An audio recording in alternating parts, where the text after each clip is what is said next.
Silicon Valley Bank no cayó por un fraude, tampoco por un hackeo, ni por una crisis global inesperada. Cayó haciendo exactamente lo que sabía hacer. Durante años fue el banco de la innovación, startups, fondos de riesgo, tecnología, un sistema diseñado para crecer rápido en un entorno que asumía estabilidad permanente. El problema no fue una decisión aislada, fue una cadena de supuestos que dejaron de cumplirse al mismo tiempo. Y cuando la confianza se rompe en horas, no hay balance que alcance. Y este es su expediente dentro de Archivo 21. Silicon Valley Bank no ocupaba un lugar central en el sistema financiero tradicional. No era un banco masivo. No competía por clientes minoristas ni por hipotecas familiares. Su poder estaba en otra parte. SVB era un banco especializado. Y esa especialización fue su mayor fortaleza. Desde sus inicios, se posicionó como el banco de las startups tecnológicas y de los fondos de capital de riesgo. Entendía un tipo de cliente que otros bancos evitaban. Empresas sin ingresos estables, con modelos de negocio no probados, pero con potencial de crecimiento acelerado. Ese entendimiento no era solo comercial, era cultural. SVB hablaba el mismo idioma que el ecosistema tecnológico. Comprendía ciclos largos, quemas de capital y apuestas a futuro. No exigía resultados inmediatos. Apostaba a relaciones de largo plazo. Mientras los bancos tradicionales pedían historial y garantías, SVB ofrecía algo distinto. Continuidad. Estar presente desde la etapa inicial hasta una eventual salida a bolsa o adquisición. Ese enfoque creó una relación de dependencia mutua. Las startups necesitaban un banco que no las expulsara en momentos de incertidumbre. SVB necesitaba un ecosistema en expansión constante. Durante años, esa relación funcionó. El auge tecnológico posterior a la crisis de 2008 reforzó esa dinámica. Tasas de interés bajas, abundancia de capital, inversiones constantes. El dinero fluía hacia la innovación con pocas restricciones. SVB creció dentro de ese contexto. Cada nueva ronda de inversión implicaba depósitos. Cada nuevo fondo implicaba relaciones bancarias. Cada éxito reforzaba la reputación del banco. SVB no era solo un banco. Era una pieza estructural del ecosistema. Fondos de Venture Capital recomendaban SVB a las startups que financiaban. No como una sugerencia opcional, sino como una práctica estándar. El banco se convertía en el punto de encuentro financiero del sistema. Esa concentración no era vista como un riesgo, era vista como eficiencia. Tener a todos en el mismo lugar simplificaba operaciones, pagos, créditos y gestión de liquidez. El sistema se volvía rápido, coordinado y predecible. El poder de SVB no estaba en su tamaño absoluto, estaba en su centralidad. Cuando el ecosistema tecnológico crecía, SVB crecía con él. Cuando el capital se acumulaba, los depósitos aumentaban. Durante el boom tecnológico de 2020 y 2021, el flujo de dinero fue extraordinario. Startups levantaban rondas récord. Fondos recaudaban cifras históricas. El efectivo se acumulaba rápidamente. SVB absorbió ese flujo. Los depósitos crecieron a una velocidad que el banco no había experimentado antes. Pero ese crecimiento no activó alarmas internas significativas. Desde la lógica del sistema, era una señal de éxito. Más depósitos significaban más capacidad de inversión, más liquidez aparente, más estabilidad. El contexto macroeconómico reforzaba esa percepción. Tasas de interés bajas durante años habían normalizado una idea peligrosa, que el dinero barato era una condición permanente. Ese supuesto afectó a todo el sistema financiero, pero en SVB tuvo un efecto amplificado. El banco debía gestionar enormes volúmenes de capital que no se utilizaban inmediatamente. El dinero estaba ahí, estacionado, a la espera de ser usado por startups en su crecimiento. SVB tomó decisiones coherentes con ese escenario. Invirtió una parte significativa de esos depósitos en activos considerados seguros. Bonos del tesoro. Instrumentos de renta fija a largo plazo, no apuestas especulativas, no derivados complejos.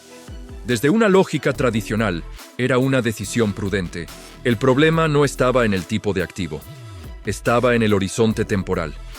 El banco asumió que los depósitos serían estables, que las startups no retirarían grandes volúmenes de efectivo de forma simultánea, que el ciclo de inversión continuaría. Ese supuesto no era irracional. Era consistente con lo que había ocurrido durante más de una década. El poder de SVB residía en esa continuidad, en la confianza compartida de que el sistema seguiría funcionando como hasta entonces. SVB no era un banco aislado del mercado. Era un reflejo amplificado de él. Cuando la tecnología crecía, SVB prosperaba. Cuando el capital fluía, el banco se fortalecía. El sistema parecía equilibrado, pero ese equilibrio dependía de condiciones externas que el banco no controlaba. Tasas de interés, ritmo de inversión, confianza del ecosistema. Mientras esas variables se mantuvieron alineadas, SVB parecía sólido, indispensable, bien posicionado. Este bloque no muestra el error, muestra por qué nadie lo vio venir. Porque el quiebre no ocurre cuando un sistema es frágil. Ocurre cuando un sistema es demasiado coherente con un escenario que está a punto de cambiar. El poder estaba concentrado. La confianza era alta. La estructura parecía estable. Pero el margen de maniobra ya se estaba reduciendo. Y el siguiente movimiento no dependía solo del banco. El quiebre no comenzó con una corrida bancaria. Comenzó con un cambio de contexto. Durante años, el sistema había operado bajo una premisa simple. El dinero era abundante y barato. Las tasas de interés bajas sostenían valoraciones altas, rondas constantes y un flujo continuo de capital hacia las startups. Ese entorno no era una anomalía momentánea. Se había vuelto la norma. Cuando ese escenario empezó a cambiar, el impacto no fue inmediato. Fue gradual, pero acumulativo. La inflación obligó a los bancos centrales a subir tasas de interés a una velocidad que el mercado no había experimentado en mucho tiempo. El dinero dejó de ser barato. El costo del capital aumentó. Las condiciones de financiamiento se endurecieron. Para el ecosistema tecnológico, eso significó algo concreto. Menos rondas, más cautela y mayor presión por usar el efectivo disponible. Las startups empezaron a gastar sus reservas en lugar de acumularlas. Los depósitos comenzaron a disminuir. Para SVB, ese cambio alteró una de sus suposiciones centrales. Los depósitos ya no eran estables. El banco no enfrentaba pérdidas inmediatas por incumplimientos crediticios. El problema estaba en el balance. Una parte significativa de sus activos estaba invertida en bonos a largo plazo, comprados cuando las tasas eran bajas. Con la suba de tasas, el valor de esos bonos cayó. No era una pérdida realizada, era una pérdida latente. Mientras el banco no tuviera que vender esos activos, el impacto era contable, no operativo. El problema surgía si necesitaba liquidez, y esa necesidad empezó a aparecer. A medida que las startups retiraban fondos para cubrir gastos, SVB debía responder. Al principio lo hizo sin dificultad, pero la escala del retiro comenzó a aumentar. El banco se enfrentaba a una decisión incómoda: mantener activos depreciados esperando su vencimiento o venderlos y reconocer pérdidas. Eligió vender. La venta no fue un error aislado. Fue una respuesta lógica a una presión creciente. Pero tuvo consecuencias inmediatas. Al materializar pérdidas, el banco reveló una debilidad que hasta entonces había sido abstracta. El anuncio de esas pérdidas fue público. Y en el mundo financiero, la percepción importa tanto como la realidad. El ecosistema que había confiado durante años en SVB reaccionó rápido. Fondos de capital de riesgo comenzaron a alertar a sus participadas. Recomendaciones de retirar fondos circularon casi en tiempo real. Lo que antes era confianza compartida se convirtió en coordinación defensiva.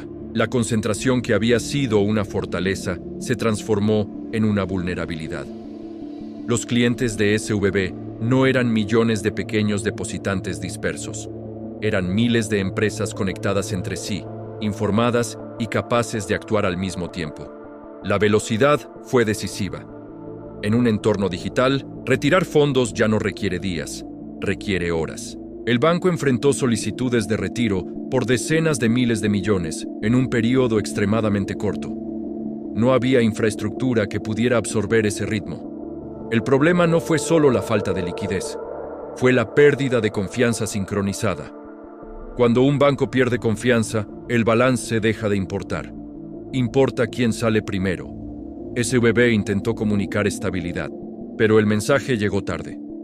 El sistema había cambiado. La misma red que había impulsado el crecimiento del banco ahora amplificaba el pánico. Grupos de mensajería, correos y llamadas aceleraron la decisión colectiva.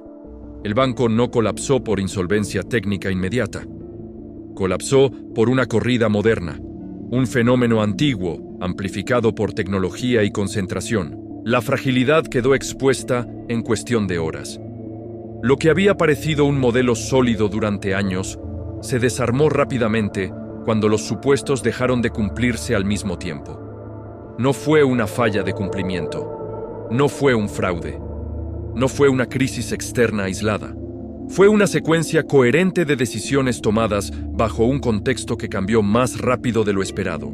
CVB no supo adaptarse a la velocidad del cambio, y cuando intentó hacerlo, el sistema ya había reaccionado. El quiebre no fue el retiro de fondos, fue la revelación de que la estabilidad dependía de una continuidad que ya no existía. La intervención no llegó como una sorpresa, llegó como una urgencia. Cuando quedó claro que Silicon Valley Bank no podía absorber la magnitud de los retiros, el problema dejó de ser un banco específico. Se convirtió en un riesgo sistémico, no por su tamaño absoluto, sino por su posición dentro del ecosistema tecnológico. Miles de startups mantenían allí la mayor parte de su liquidez operativa. Nóminas, pagos a proveedores, contratos en curso. La caída de SVB no solo amenazaba balances financieros, amenazaba continuidad operativa inmediata. El tiempo era el factor crítico. Las autoridades actuaron para contener el efecto contagio. Se garantizó el acceso a los depósitos. Se buscó enviar un mensaje claro. El sistema no permitiría una propagación descontrolada del pánico. La medida fue excepcional y reveladora. No se trató de salvar a los accionistas. Se trató de preservar la infraestructura económica que dependía del banco. SVB no fue rescatado como institución, fue neutralizado como riesgo. Ese matiz fue importante. El banco desapareció como actor independiente, pero sus funciones críticas fueron absorbidas. El sistema financiero se reconfiguró rápidamente para evitar una interrupción mayor. La corrida se detuvo, el colapso se contuvo, pero el impacto ya estaba hecho. El caso expuso una fragilidad que no era exclusiva de SVB. Mostró cómo bancos especializados, altamente concentrados y profundamente integrados en un solo sector, podían amplificar shocks de forma acelerada. La combinación era clara: concentración de clientes, supuestos compartidos, reacción coordinada. El mismo ecosistema que impulsó el crecimiento del banco facilitó su caída. La tecnología no causó el colapso, aceleró su dinámica. La velocidad de la información, la coordinación digital y la homogeneidad del comportamiento redujeron el margen de maniobra a horas. El modelo bancario tradicional, diseñado para reacciones más lentas, no estaba preparado para ese ritmo. El legado del caso no fue una crisis financiera global, fue una advertencia. La estabilidad no depende solo de solvencia contable, depende de percepción, velocidad y estructura de clientes. Después de SVB, el sistema financiero revisó supuestos que habían sido aceptados durante años. La gestión de liquidez volvió a ocupar un lugar central. La concentración sectorial empezó a ser vista como riesgo, no como especialización virtuosa. El dinero barato había ocultado tensiones. La suba de tasas las expuso. SVB no falló por ignorancia. Falló por coherencia excesiva con un contexto que se había vuelto frágil. No anticipó que todas las variables cambiarían al mismo tiempo. No anticipó la velocidad del ajuste. no anticipó la reacción sincronizada de su propia base de clientes. El caso también dejó una enseñanza más amplia. En sistemas altamente conectados, la confianza no se erosiona de forma gradual, se quiebra de manera abrupta. Y cuando eso ocurre, las herramientas tradicionales de contención llegan tarde. El archivo de Silicon Valley Bank no trata solo de un banco. Trata de cómo la innovación financiera, cuando se apoya en supuestos compartidos y concentración extrema, puede generar vulnerabilidades invisibles hasta que ya no hay margen de corrección. El sistema no colapsó, se ajustó, pero el patrón quedó expuesto.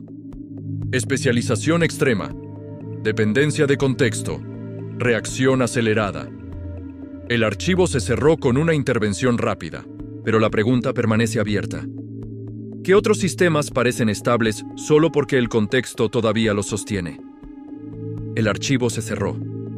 El patrón continúa. Toda historia deja una huella. Si te interesan los casos donde una decisión cambió el rumbo del mundo, suscríbete y sigue explorando Archivo 21.